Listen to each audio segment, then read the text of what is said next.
Did you notice? Bitcoin is sitting comfortably above $100,000, and it looks like it's not stopping anytime soon. Now, a lot of people are saying, oh, it's because of Trump's genius new plan, or it's the US financial empire doing its magic again. But let me tell you something straight. That's not why Bitcoin's pumping. That's just another big misunderstanding of how Bitcoin actually works.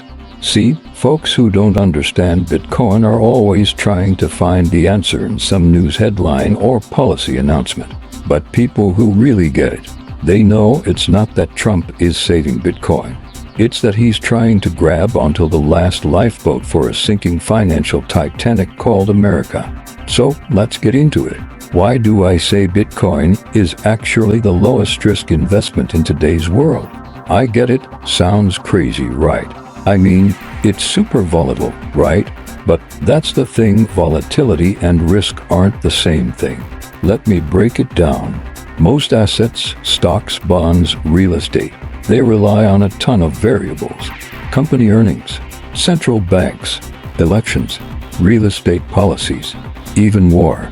But Bitcoin doesn't rely on any of that. It has no CEO, no headquarters, no central bank behind it. And here's the kicker, it can't be printed or inflated. The total supply is hard-coded minus 21 million. That's it. It's the only asset on Earth where the rules are fully known in advance and can't be changed by anyone. And what drives price? Pure supply and demand. No politics, no bailouts, no quarterly earnings. And demand, that's been going up globally, especially from people trying to protect themselves from inflation and currency devaluation. So yeah, Bitcoin's price goes up not because someone makes it happen, it goes up because more people want something that's getting rarer by design.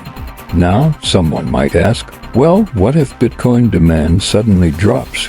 Great question. But think about it, for demand to drop, people would need to trust their government currencies more. In other words, we'd have to believe that governments can stop themselves from printing too much money. Now, show me a government that's done that. Zimbabwe? Nope. Venezuela? Definitely not.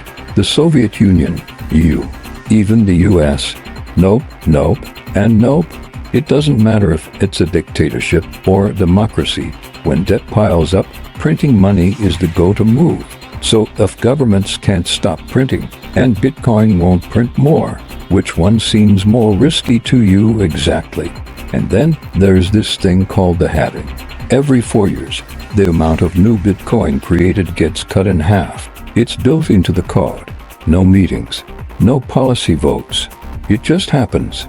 Since Bitcoin launched, here's what we've seen. In 2012, the reward dropped from 50 to 25. In 2016, from 25 to 12.5. In 2020, down to 6.25. And in 2024, just recently, it dropped again to 3.1 to 5. Less new supply, same or more demand. What do you think happens to price? And here's the wild part, the halving schedule is already known until the year 2140. Name one other asset class where the entire issuance timeline is locked and public. Oh wait, even crazier. Here's what history shows us after each halving. The 2012 halving was followed by a massive rally in 2013. The 2016 halving led to the 2017 bull run, and the 2020 halving. That set the stage for the all-time high in 2021. And guess what? 2024 just had another halving. If history keeps repeating, and so far it has, the next big peak should hit sometime in late 2025. Now here's the fun part. How high could it go this time? $120,000. $150K. Maybe even $170,000. Well, if you're asking me to give a number, honestly, I don't know. But here's what I do feel confident saying. Whatever the next peak ends up being, whether it's $120,000, $150,000, or even $170,000 when the pullback comes after that. I don't think we're dropping below 71. That number?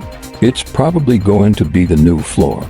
And why do I say that? Because that's exactly what we've seen before. Every bear market bottom has ended up higher than the previous bull market top. That's not luck. That's not noise. That's a trend with structure built over time. So let's get one thing straight. This isn't about believing in Bitcoin. This is about understanding what's broken in our financial system and seeing how Bitcoin was designed to be the fix. It's math. It's code. It's open. It's global. No one can fake it. No one can print more. No one can shut it off. So no, Trump didn't save Bitcoin. Bitcoin is what America is trying to save itself with. If you've been thinking Bitcoin's too risky, I hope this gave you something new to think about. Real risk isn't price swings. Real risk is putting your trust in a system that's built to quietly steal your purchasing power year after year. Bitcoin, it doesn't promise you gains, but it promises rules. And in today's world, rules might be the rarest asset of all. Smash that like button, hit subscribe, and drop a comment. When did you first hear about Bitcoin? And hey, if you want to talk halvings, cycles, and future plays, come hang in the Telegram group. Links in the description. One last thing to leave you with. Bubbles can pop and rise again. But when fiat trust is gone, the only thing they can do is print.